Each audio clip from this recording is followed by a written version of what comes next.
नमस्कार दोस्तों, स्वागत है आपका सेल्फ स्टडी पॉइंट के प्लेटफॉर्म पर। आज हम आपके सामने एक नया चैप्टर लेकर आए हैं। क्लास 8 का चैप्टर नंबर 7 है, जो कि उत्पादन के कारक। बेहद जो चैप्टर है बहुत ही इम्पोर्टेंट है और आपको बेसिक इकोनॉमिक की समझ देगा। अर्थशास्त्र का, क्योंकि हम आप देखते हो जो है बुक्स एसएसटी की, वो इस बार 4 पार्ट में बटी हुई है: इकोनॉमिक्स, ज्योग्राफी, हिस्ट्री, पॉलिटी। तो ये जो चैप्टर है आपका अंतिम चैप्टर है इस बुक का, उत्पादन के कारक। सबसे पहले देखते हैं कि उत्पादन होता क्या है। पहले तो हम देखते हैं उत्पादन क्या होता है। तो हम अपने दैनिक जीवन में कई वस्तुएं देखते हैं और कई वस्तुओं का उपयोग भी करते हैं। जैसे आप देखते हो कपड़ा पहनते हो ना आप, कपड़ा हो गया, जूते हो गए, आप आज के समय फ़ोन भी यूज़ करते हो, फर्नीचर हो गया, ये आप अपने दैनिक जीवन में उपयोग करते हो। तो ये जब भी चीज़ सभी चीज़ है, ये उत्पादन, इनका उत्पादन कहाँ होता है? ये वस्तुएं हमारे पास आने से पहले क्या, किस प्रोसेस से गुजरती है, कैसे हमारे पास पहुंचती है, वो चीज़ कहीं ना कहीं हम इस चैप्टर के अंदर पढ़ेंगे। और कौन कौन से कारक हैं जो उत्पादन को प्रभावित करते हैं या उत्पादन के लिए अनिवार्य हैं। तो ये चीज़ें कहीं ना कहीं चैप्टर के अंदर इसको आपको हम पढ़ाएंगे, ठीक है ना। तो एक पहले परिभाषा देख लेते हैं। एक जो हमारे विवेक देवराय जी हैं, उन्होंने परिभाषा दी है। परिभाषा देखते हैं। भारत जैसे देश में समृद्धि और उत्पादकता में संभवतः सर्वाधिक योगदान भूमि, श्रम, पूंजी के अधिक दक्षतापूर्ण उपयोग से आता है। मतलब हमारे यहाँ जो उत्पादन हो रहा है, प्रोडक्शन हो रहा है, उसमें मुख्यतः भूमि का उपयोग, क्योंकि आप देखते हो अधिकांश जो भूमि है उसी पर सभी उत्पादन की प्रक्रियाएं जो है होती है। चाहे फैक्ट्री लगा दो, खेती हो जाए, कुछ भी, साथ में ही जो भी प्रोडक्शन हो रहा है उसमें श्रम का भी योगदान रहता है। और तीसरी जो है वो पूंजी है। तो भारत में मुख्यतः इन चीज़ों पर जो है, यदि इनकी दक्षतापूर्ण उपयोग किया जाए तो कहीं ना कहीं हमें क्या है, कहीं ना कहीं उत्पादन में क्या मिलेगा, प्रॉफिट मिलेगा और उत्पादन में फायदा मिलेगा। ये परिभाषा कहीं ना कहीं विवेक देवराय जी के द्वारा दी गई है। तो इससे आगे का जो, क्योंकि आप देखते हो प्रोडक्शन जो है ये कहीं ना कहीं आपके इन्हीं चीज़ों पर निर्भर करता है कि आपके पास कितनी भूमि है, कितनी पूंजी है, किस प्रकार की तकनीक है। ये चीज़ें कहीं ना कहीं प्रभावित करती है। अब इसमें कुछ क्वेश्चन दे रखे हैं कि उत्पादन के कौन कौन से कारक होते हैं, ये कारक कैसे अंतर संबंधित होते हैं, और उत्पादन में मानव पूंजी क्या भूमिका होती है, और इसके सहायक तत्व कौन से होते हैं। तो ये जब चैप्टर कंप्लीट होगा ना, तो आप पूरा चैप्टर जब पढ़ लोगे तो आप खुद इन प्रश्नों के उत्तर देने में सक्षम हो जाओगे। तो ये जो चीज़ें हैं इस चैप्टर कंप्लीट होने पर आपको बताई जाएगी। परिचय देखते हैं। इससे पहले आप देखिए ऊपर कुछ फोटो दे रखे हैं, बहुत बेहतरीन फोटो दे रखे हैं कि एक कहीं पर जो है फैक्ट्री है, वहाँ पर जो कर्मचारी काम कर रहे हैं। देखो यहाँ पर कोई पॉलिथीन बनाने वाली कोई ये फैक्ट्री है, वहाँ पर पॉलिथीन के बैग बनाए जा रहे हैं। यहाँ पर कोई आप देखते हो कोई प्रोडक्ट है, खाने का प्रोडक्ट है या कोई इस टाइप का प्रोडक्ट है, उसका मैन्युफैक्चरिंग हो रहा है। इधर देखिए आप कपड़े की सिलाई का कोई इंडस्ट्री है। यहाँ पर जो है देखिए लकड़ी से कोई काम कर रहा है। यहाँ पर फिर एक महिला जो है सिलाई संबंधित काम कर रही है। और यहाँ पर जो है लोहे से या इलेक्ट्रिक से संबंधित कोई एक व्यवसाय वाला जो कर्मचारी है काम कर रहा है। तो कहीं ना कहीं यहाँ पर देखोगे कुछ वस्तुओं के उत्पादन की आपने झलक देखी है, किस प्रकार की वस्तुओं का उत्पादन किया जाता है। ये सब कहीं ना कहीं किसी उद्योग की फोटो हैं। तो आपको समझ में आएगा कि हाँ, कि किस प्रकार से उद्योगों में किस प्रकार से वस्तुओं को निर्मित किया जाता है, किस प्रक्रिया से किया जाता है, क्या क्या चीज़ें चाहिए होती है, वो इन चित्रों के मध्य से आप समझने का प्रयास करेंगे।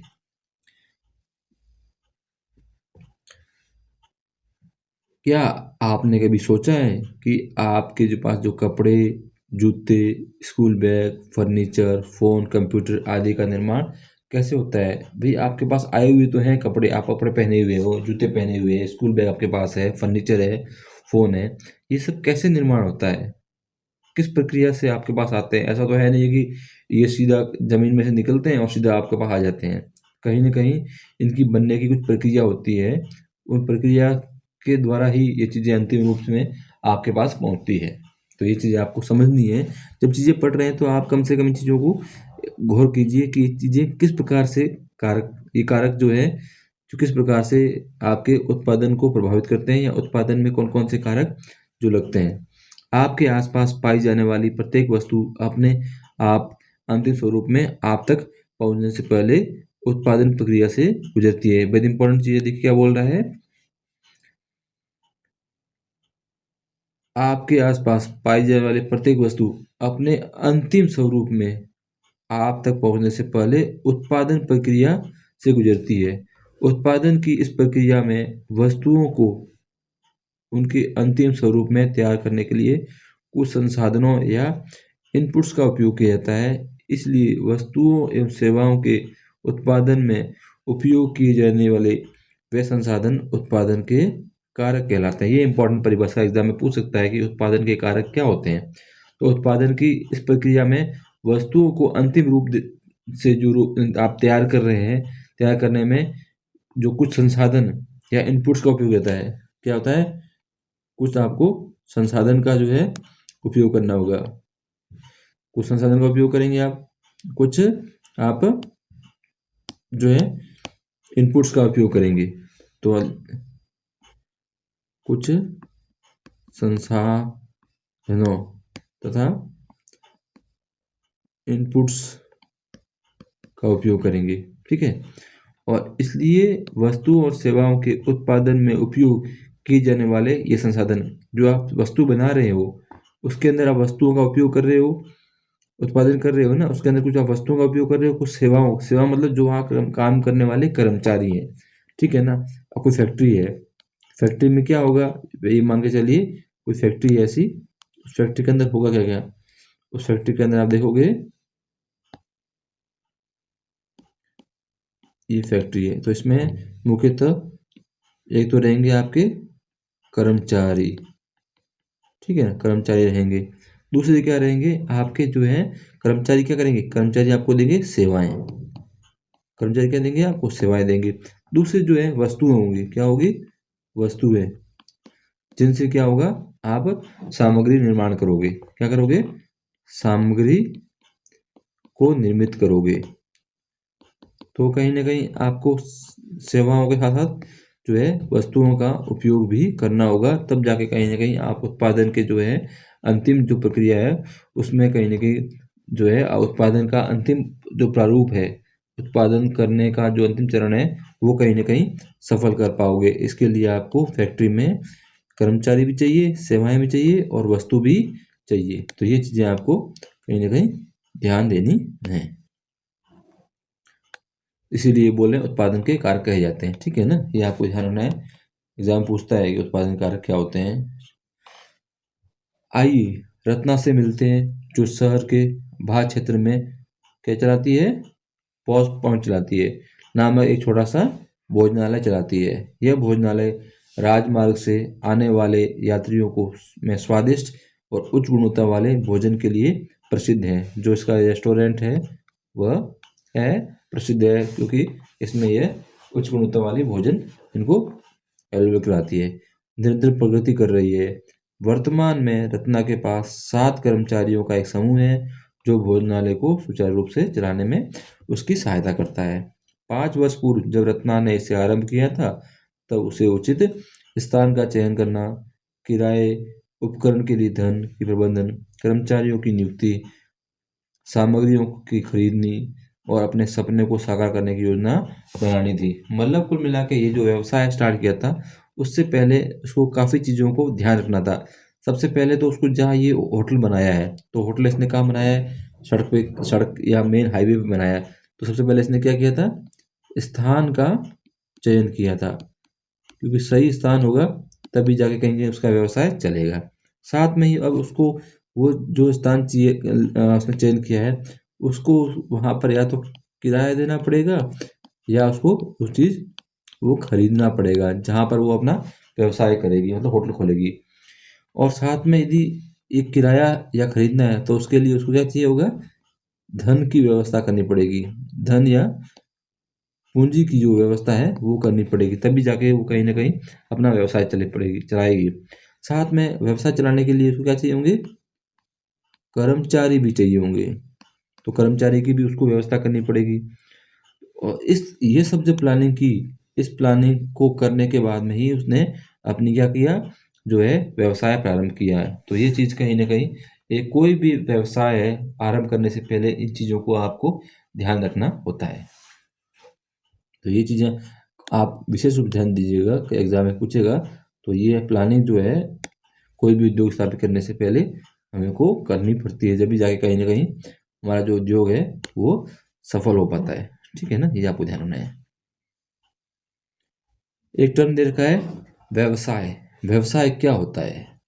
व्यवसाय एक फर्म, दुकान या फैक्ट्री आदि जो क्या करती है, वस्तु का उत्पादन या विक्रय करती है अथवा कोई सेवा प्रदान करती है, वो क्या होएगा, उसे हम व्यवसाय के रूप में जानते हैं। ध्यान रखिए, ठीक है ना।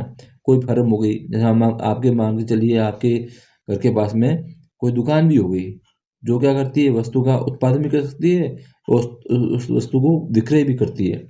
या क्या करती है, वहाँ पर कोई व्यक्ति है उसको क्या कर रही है, जॉब दे रही है। तो ये सब क्या हो जाएगा, कहीं ना कहीं व्यवसाय के अंतर्गत आएगा। उसकी परिभाषा देखते हैं एक बार। व्यवसाय है क्या? एक फर्म, दुकान, फैक्ट्री आदि जो वस्तुओं का उत्पादन, वस्तुएं क्या करती है, उत्पादन करती है या क्या करती है, विक्रय करती है अथवा कोई सेवा प्रदान करती है। तो तीन चीज ध्यान रखनी है। या तो क्या करती है, वस्तुओं का उत्पादन कर रही है, ठीक है, या क्या कर रही है, वो विक्रय कर रही है अथवा किसी को क्या कर रही है, सेवा दे रही है। ये कहीं ना कहीं व्यवसाय के अंतर्गत आता है। ये चीज़ आपको ध्यान रखनी है। ये परिभाषा एग्जाम में पूछ सकते हैं, तो इस परिभाषा को आपको अच्छे से ध्यान रखना है कि जो है व्यवसाय क्या होता है। ठीक है ना। तो एक फर्म या दुकान या फैक्ट्री आदि जो वस्तुओं का उत्पादन या उसका विक्रय करती है अथवा कोई सेवा प्रदान करती है, उसको हम व्यवसाय के रूप में जानते हैं। देखते हैं आगे।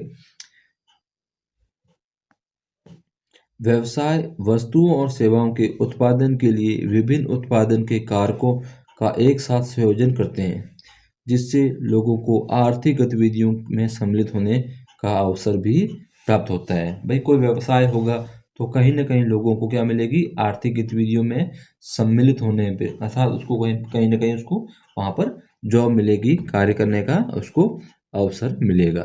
ये चीज़ें आपको ध्यान देनी है। ये आगे कुछ एग्जाम्पल दे रखे हैं, देखिए।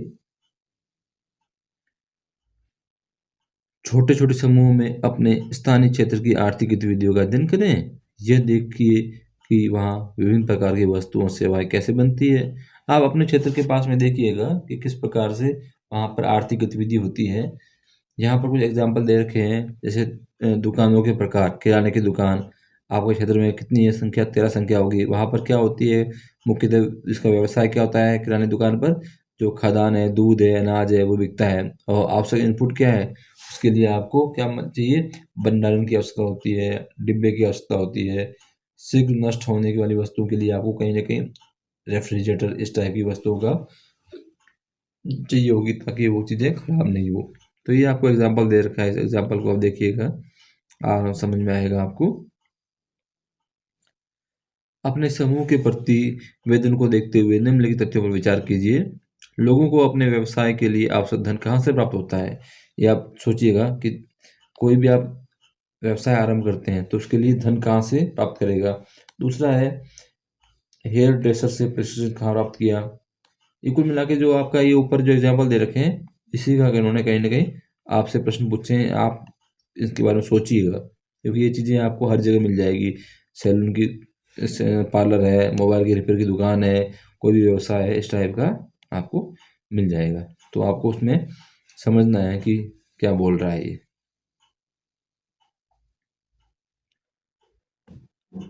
अर्थशास्त्र में उत्पादन प्रक्रिया में उपयोग किए जाने वाले इनपुट्स या उत्पादन के कारकों को 4 प्रकार में वर्गीकृत किया गया है। ये बहुत इंपॉर्टेंट है, आपसे एग्जाम पूछेगा उत्पादन के कारक कौन से होते हैं।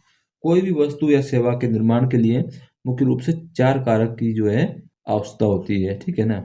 प्रौद्योगिकी एक सहयोगी कारक भी होता है, पर मुख्यतः हमको जो कारक है, वो पहला कारक कौन सा है आपको देखना है। पहला मुख्य कारक है भूमि। ठीक है, दूसरा कारक आपका है श्रम, तीसरा कारक है पूंजी, चौथा कारक है उद्यमिता। ये जो कारक है चार, ये कहीं ना कहीं उत्पादन के मुख्यतः कारक है। एग्जाम में पूछेगा उत्पादन के प्रमुख कारक कौन कौन से हैं, कारक कौन कौन से हैं? भूमि, श्रम, पूंजी, उद्यमिता, ये सब जो है उत्पादन के कारक हैं। ठीक है ना। और आज के समय आप देखते हो टेक्नोलॉजी का भी एक बहुत बड़ा उपयोग है। तो पांचवा पॉइंट आप इसमें ये भी जोड़ सकते हो, प्रौद्योगिकी। टेक्नोलॉजी जो है पांचवा कारक हो जाएगा आपके जो है उत्पादन के कारकों में। ठीक है ना। ये चीज़ें आपको विशेष रूप से ध्यान रखिए, एग्जाम में आपको इस प्रकार का प्रश्न पूछा जाएगा तो आपको ये चीज़ें विशेष रूप से याद भी रखनी है और इसको जब प्रश्न पूछा जाए तो उसमें समझना भी है। ठीक है ना। ये चीज़ें तो उत्पादन के कारक में पहला देखते हैं भूमि या पूंजी, पहला जो फैक्टर है उसके बाद देखते हैं। अब देखते हैं इकोनॉमिक्स में जो है ना, अर्थशास्त्र में भूमि का अर्थ केवल क्या जमीन का टुकड़ा नहीं है। कहीं आप सोच लो कि भूमि है तो ओनली जमीन का टुकड़ा है। इसमें प्राकृतिक संसाधन आते हैं। प्राकृतिक संसाधन में आप देख लोगे मृदा हो गई, वन हो गया, वायु, इसमें भूमि का मतलब ही ध्यान रखना है। भूमि मतलब प्राकृतिक संसाधन। ठीक है ना। प्राकृतिक संसाधन में क्या हो जाएगा आप देखोगे, मृदा भी आएगी, वन भी आएगा, जल भी आएगा, वायु आएगा, सूर्य का प्रकाश हो गया, तेल हो गया और प्राकृतिक वनस्पति हो गई। ये सभी कहीं ना कहीं भूमि के अंदर ही आएगा, अर्थात प्राकृतिक संसाधनों में ही इन सबको शामिल किया जाएगा। तो ये चीज़ें आपको ध्यान रखनी है, एग्जाम में पूछ सकता है कौन कौन से उत्पादन के कारक में उसमें भूमि के अंतर्गत आते हैं। तो भूमि के अंतर्गत ये सभी कारक आते हैं। ठीक है ना। देखते हैं अर्थशास्त्र में भूमि का शब्द का आशय केवल भौगोलिक भूखंड नहीं है, अपितु इसमें मृदा, वन, जल, वायु, सूर्य का प्रकाश, खनिज, तेल, प्राकृतिक गैस और प्राकृतिक संसाधन भी शामिल हैं। ठीक है ना। इस चीज़ ध्यान रखिएगा, विशेष रूप से इम्पोर्टेंट है कि प्राकृतिक संसाधन में या भूमि में कौन कौन चीज़ें शामिल की जाती है। प्राकृतिक संसाधन एवं उनका उपयोग, जो प्राकृतिक संसाधन है और तुम उनका उपयोग अध्याय को स्मरण करें, जहां हमने प्रकृति द्वारा उदाहरण स्वरूप दिए गए संसाधनों एवं उनके उपयोग पर चर्चा की थी। आपने चैप्टर नंबर 1 पढ़ा था ना, उसमें कहीं ना कहीं संसाधनों के बारे में बताया गया था कि कौन सा प्राकृतिक संसाधन है, कौन सा मानव निर्मित संसाधन है। तो उसकी चर्चा हमने चैप्टर नंबर 1 में की थी। व्यावसायिक आवश्यक भूमि को या तो खरीदते हैं या निश्चित अवधि के लिए करते हैं, किराए पे लेते हैं। आपको व्यवसाय आरंभ कर रहे हो तो उसके लिए या तो आप भूमि क्या करोगे, खरीदोगे, या आप कहीं ना कहीं भूमि को किराए पर, रेंट पर लोगे। ठीक है ना, ध्यान है। तो पहला तो हो गया आपका भूमि। ठीक है ना, इसमें आपको ध्यान है। अब एक इंपॉर्टेंट टर्म दे रखा है कौशल, स्किल। आज देखते हो गवर्नमेंट बहुत फोकस करती है स्किल पर कि भाई लोगों की स्किल डेवलप की जाए ताकि वो कोई भी व्यवसाय अच्छी तरह कर सके। यदि अपना स्टार्टअप भी करता है तो यदि उसको स्किल डेवलप हो सकती है तो वो अच्छे से अपना कोई भी व्यवसाय करेगा। तो देखते हैं स्किल होता क्या है, कौशल क्या होता है। किसी गतिविधि या कार्य को अभ्यास या और प्रशिक्षण द्वारा सुचारू करने की क्षमता। ठीक है ना, बहुत बहुत आसान परिभाषा है। किसी गतिविधि या कार्य को अभ्यास और प्रशिक्षण द्वारा सुचारू रूप से करने की क्षमता। मतलब आप कोई काम कर रहे हो, मान के चलिए आप कोई पुस्तक बनाने की एक फर्म स्थापित कर रहे हो, तो उससे पहले आपको क्या करना पड़ेगा कि पुस्तक बनाने के लिए किस प्रकार से क्या कंटेंट चाहिए, उन कंटेंट का उपयोग कैसे किया जाएगा, उसके लिए आपको क्या जाएगा, पहले आपको प्रशिक्षण और आपको अभ्यास करना होगा। जब आप अच्छे से प्रशिक्षण कर लो, आप अच्छे से अभ्यास कर लोगे तो कहीं ना कहीं उस काम में आप सुचारू रूप से करने में आप में क्या हो जाएगी, उसकी निपुणता हो जाएगी, आप उस काम को अच्छे से कर पाओगे। तो कहीं ना कहीं आपकी क्या डेवलप की है, इस पुस्तक या प्रेस के रूप में आप जो काम करने जा रहे हो, उसके लिए आपको क्या किया जाए, जो आपको स्किल डेवलप की गई है, आपको प्रशिक्षण दिया गया है, ताकि आप अपना जो व्यवसाय है इस क्षेत्र में, जो जिस क्षेत्र में आप व्यवसाय कर रहे हो अपना, उसमें आपको अच्छे से ट्रेन किया जा सके, आप अपना व्यवसाय अच्छे से कर सको। तो ये कहीं ना कहीं आपको जो है हमारा कौशल या स्किल जो है वो कहलाता है।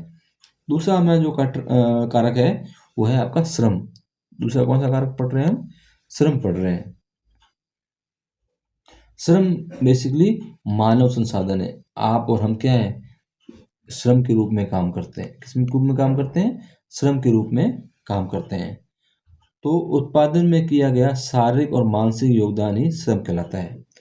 उत्पादन में प्रयोग किया गया आपके द्वारा शारीरिक और मानसिक जो योगदान है, तो वही क्या कहलाता है? उत्पादन का एक महत्वपूर्ण कारक होता है, और जो क्या कहलाता है? श्रम कहलाता है। एग्जाम में पूछ लेगा तो आपको ध्यान रखना है, शारीरिक, आप अपने शरीर के द्वारा कितना शारीरिक जोर लगा रहे हो, और साथ में आप अपना दिमाग कितना चला रहे हो, इसका जो योग है ये कहीं ना कहीं क्या कहलाता है? श्रम कहलाता है।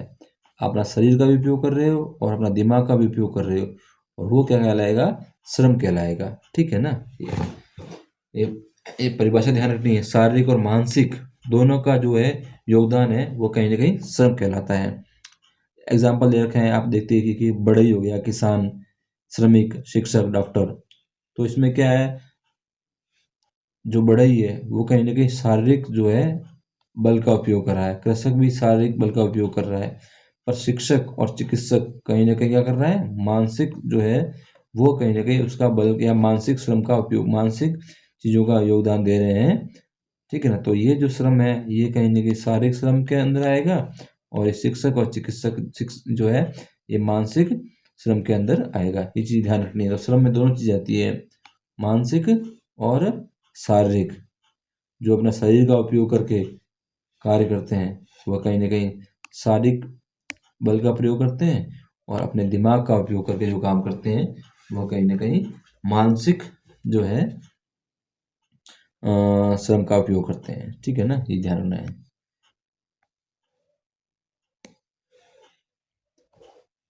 कार्यों में विभिन्न स्तर की शारीरिक शक्ति, ज्ञान और कौशल का उपयोग करते हैं। आप कोई भी काम करेंगे ना तो उसमें इन चीज़ों का उपयोग करते हैं।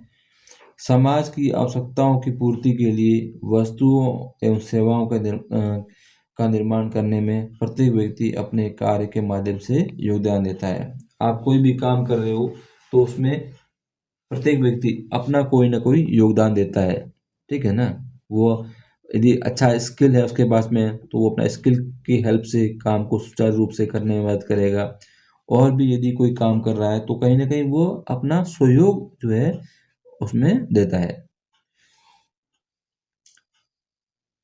मानव एक संसाधन के रूप में, मानव एक संसाधन के रूप में मतलब मानव संसाधन के रूप में कब होगा?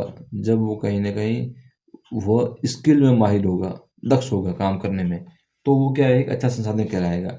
ठीक है ना? श्रम केवल शारीरिक और मानसिक मेहनत, मानव पूंजी उस मेहनत को करने के लिए आवश्यक है, विशेष रूप से जो क्या कहें कौशल, ज्ञान, क्षमता और विशेषज्ञता पर आधारित है। ठीक है ना? उसमें कहीं ना कहीं इस टाइप की जो है चीज़ें हैं, तभी वो क्या करेगा? एक अच्छे संसाधन के रूप में रहेगा। देखते हैं, मनुष्य आर्थिक गतिविधियों एवं उत्पादन प्रक्रिया में महत्वपूर्ण भूमिका निभाते हैं। वे अपने ज्ञान, कौशल और निर्णय निर्धारण क्षमता का उपयोग करते हुए वस्तुओं और सेवाओं का उत्पादन करते हैं। मतलब उसके पास कितना नॉलेज है, कितना स्किल है, और निर्णय निर्धारण की क्षमता कितनी है, इन चीज़ों का उपयोग करते हुए क्या करता है? वस्तुओं सेवाओं का उत्पादन करता है। ये बहुत इंपॉर्टेंट है, आपसे पूछेगा कि वो वस्तुओं सेवा का उत्पादन करने के लिए किन कारकों का उपयोग करता है? तो वह अपने ज्ञान का, उसके पास कितना ज्ञान है, उसके पास कौशल कितना है, कितना स्किल डेवलप है उसका। ठीक है? साथ में वो कोई काम कर रहा है तो उसका निर्णय निर्णय लेने की क्षमता कितनी है। ऐसा नहीं है कि कोई काम स्टार्ट कर दिया, उसको पता ही नहीं चल रहा है ये काम सही है गलत है, इससे मुझे नुकसान होगा फ़ायदा होगा। जब वो निर्णय नहीं ले पाएगा तो उसका क्या है?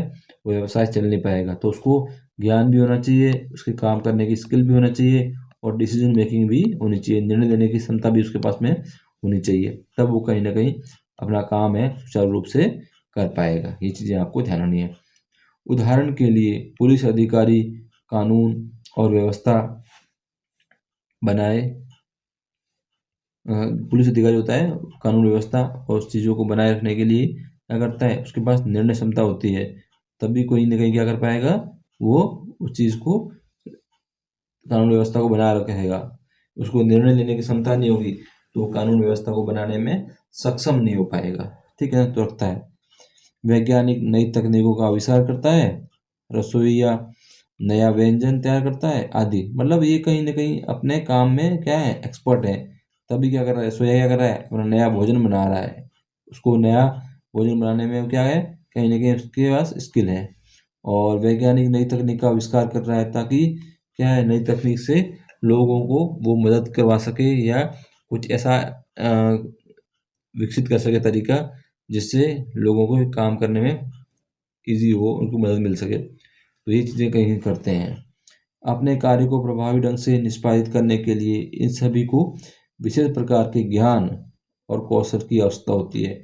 जब तक आपके पास ज्ञान नहीं होगा, क्या नहीं होगा, ज्ञान नहीं होगा, और दूसरा क्या नहीं होगा, कौशल नहीं होगा, तब तक आप कुछ नहीं कर पाओगे। आपके पास नॉलेज ही नहीं है, और फिर आपके पास नॉलेज है तो आपका स्किल डेवलप नहीं है, तो आप जो है कुल मिला के शारीरिक बल काम तो कर सकते हो, शारीरिक काम तो कर सकते हो, शारीरिक श्रम तो कर सकते हो, पर मानसिक जो श्रम है वो मानसिक श्रम नहीं कर पाओगे जब तक आपके पास क्या नहीं होगा, नॉलेज नहीं होगा, और आपके पास क्या नहीं होगी, स्किल नहीं होगी। तो इसीलिए आप देखते हो कहीं ना कहीं जो है मानसिक और शारीरिक, मानसिक जो कौशल है वो तो वो नॉलेज है, वो ज्ञान है, वो कहीं ना कहीं आपको इसी की मदद से मिलता है। ठीक है ना। इसके साथ ही इन सभी का अपने अपने कार्यों के प्रति समर्पण भी आवश्यक है। मतलब आप जो काम कर रहे हो ना, वो काम आपको अंदर से आनी चाहिए कि मैं उस काम के लिए बनाऊं, मैं ये काम करके ही रहूंगा, ये काम काम मैं कर सकता हूँ। ऐसा नहीं है कि आपको बोल दे ये काम करो तो आप क्या करोगे, वो काम आप अच्छे से नहीं कर पाओगे, क्योंकि आपका क्या है, मन उस काम को करने में नहीं है। तो कहीं ना कहीं आपके उस काम को करने में जब तक समर्पण नहीं होगा, जब तक आपकी इच्छा शक्ति पूरी नहीं होगी काम करने की कि मुझे ये काम करना ही है, तब तक आप क्या नहीं कर पाओगे, वो काम अच्छे से नहीं कर पाओगे। तो आपका समर्पण बहुत ज़रूरी है। ठीक है ना, समर्पण जो है अच्छा रहेगा किसी काम के प्रति, तो काम अच्छे अच्छे से संपन्न हो पाएगा। सब श्रम का तात्पर्य उत्पादन में प्रयुक्त शारीरिक और मानसिक योगदान से है। यहाँ मैंने आपको शुरू में पढ़ाया था ना, श्रम क्या होता है, शारीरिक और मानसिक दोनों प्रकार की जो है गतिविधि कहीं ना कहीं श्रम में शामिल की जाती है। यद्यपि मानव पूंजी से तात्पर्य उन विशिष्ट कौशल, ज्ञान, क्षमताओं और विशेषता से है जो उस श्रम को करने के लिए आवश्यक होता है। अतः मानव पूंजी केवल बुनियादी श्रम नहीं अपितु श्रम की गुणवत्ता और दक्षता का भी परिचायक है। फिर वही बोल रहा हूँ, श्रम कैसा होना चाहिए, जो है ज्ञान भरा होना चाहिए और स्किल से परिपूर्ण होना चाहिए, उसको पूरा नॉलेज होना चाहिए उस काम के बारे में, तभी वो कहीं ना कहीं वो जो श्रम है कैसा है, एक क्या है, उपयोगी श्रम है। अन्यथा श्रम आपके पास है पर वो श्रम क्या कर रहा है, अच्छे से काम नहीं कर रहा है, मानसिक काम नहीं कर रहा है, शारीरिक काम नहीं कर रहा है। मुख्यतः आपको मानसिक जो है श्रम है वो अच्छे से यदि कोई कर रहा है तो कहीं ना कहीं उसके पास क्या है, नॉलेज भी है, और उसके पास में क्या है, स्किल भी है। ये चीज़ें आपको ध्यान रखनी है। देखिए कुछ आपको दे रखा है, लोग बैठे हैं ट्रेनिंग ले रहे हैं, दिख रहे हैं आपको, यहाँ पर एक ट्रेनिंग चल रही है, इधर भी कहीं ना कहीं इनको क्या कर रहे हैं, इनकी स्किल जो है डेवलप कर रहे हैं। तो ये कहीं ना कहीं जो है मानव पूंजी को जो क्या कर रहे हैं, डेवलप कर रहे हैं, इनकी स्किल डेवलप कर रहे हैं मानव पूंजी की। ये देखिए आप कुछ लोग बैठे हैं और सामने कुछ लोग हैं वो इनको ट्रेनिंग दे रहे हैं। जैसे आप बीएड करते हैं या कोई और लेक्चर भी सुनते हैं, जैसे आप स्कूल में बच्चे पढ़ रहे हैं, तो स्कूल में बच्चे पढ़ रहे हैं तो उनका क्या हो रहा है, उनका भी तो क्या हो रहा है, विकास हो रहा है, उनकी भी क्या हो रही है, वो मानव जो है पूंजी के रूप में क्या हो रहे हैं, विकसित हो रहे हैं। इधर देखिए, इधर भी आप कुछ जो है बच्चे हैं या कुछ कर्मचारी हैं जो इस मशीन पे कुछ सीख रहे हैं, यहाँ पर प्रैक्टिकल कर रहे हैं, नॉलेज देख रहे हैं कि भाई ये मशीन किस प्रकार से किस काम में आती है, ये मशीन को कैसे चलाया जाएगा, तो इसके बारे में कहीं ना कहीं ये कर रहे हैं। तो ये चीज़ें कहीं ना कहीं हमने पढ़ी कि भाई उत्पादन के कारक क्या होते हैं, कौन कौन से कारकों से कहीं ना कहीं उत्पादन प्रभावित होता है, ये चीज़ें हमने इसमें देखी है। इससे आगे का जो कंटेंट है वो कहीं ना कहीं हम नेक्स्ट क्लास में पढ़ेंगे। इस क्लास को आप देखिएगा 2-3 बार, आपको अच्छे से समझ में आएगा, क्योंकि भूगोल, इतिहास, अर्थशास्त्र, राजनीतिक, इन तीनों का जो समावेश है वो सामाजिक विज्ञान में है। ठीक है ना, इन तीनों से ही सामाजिक विज्ञान जो है एक विषय के रूप में हमारे सामने है। तो उसमें से हमने जो अर्थशास्त्र का जो भाग पढ़ा है उसमें हमने उत्पादन के कारकों के बारे में पढ़ा है। इससे आगे का जो रिमेनिंग जो आगे के जो पार्ट्स हैं वो हम नेक्स्ट क्लास के अंदर पढ़ेंगे।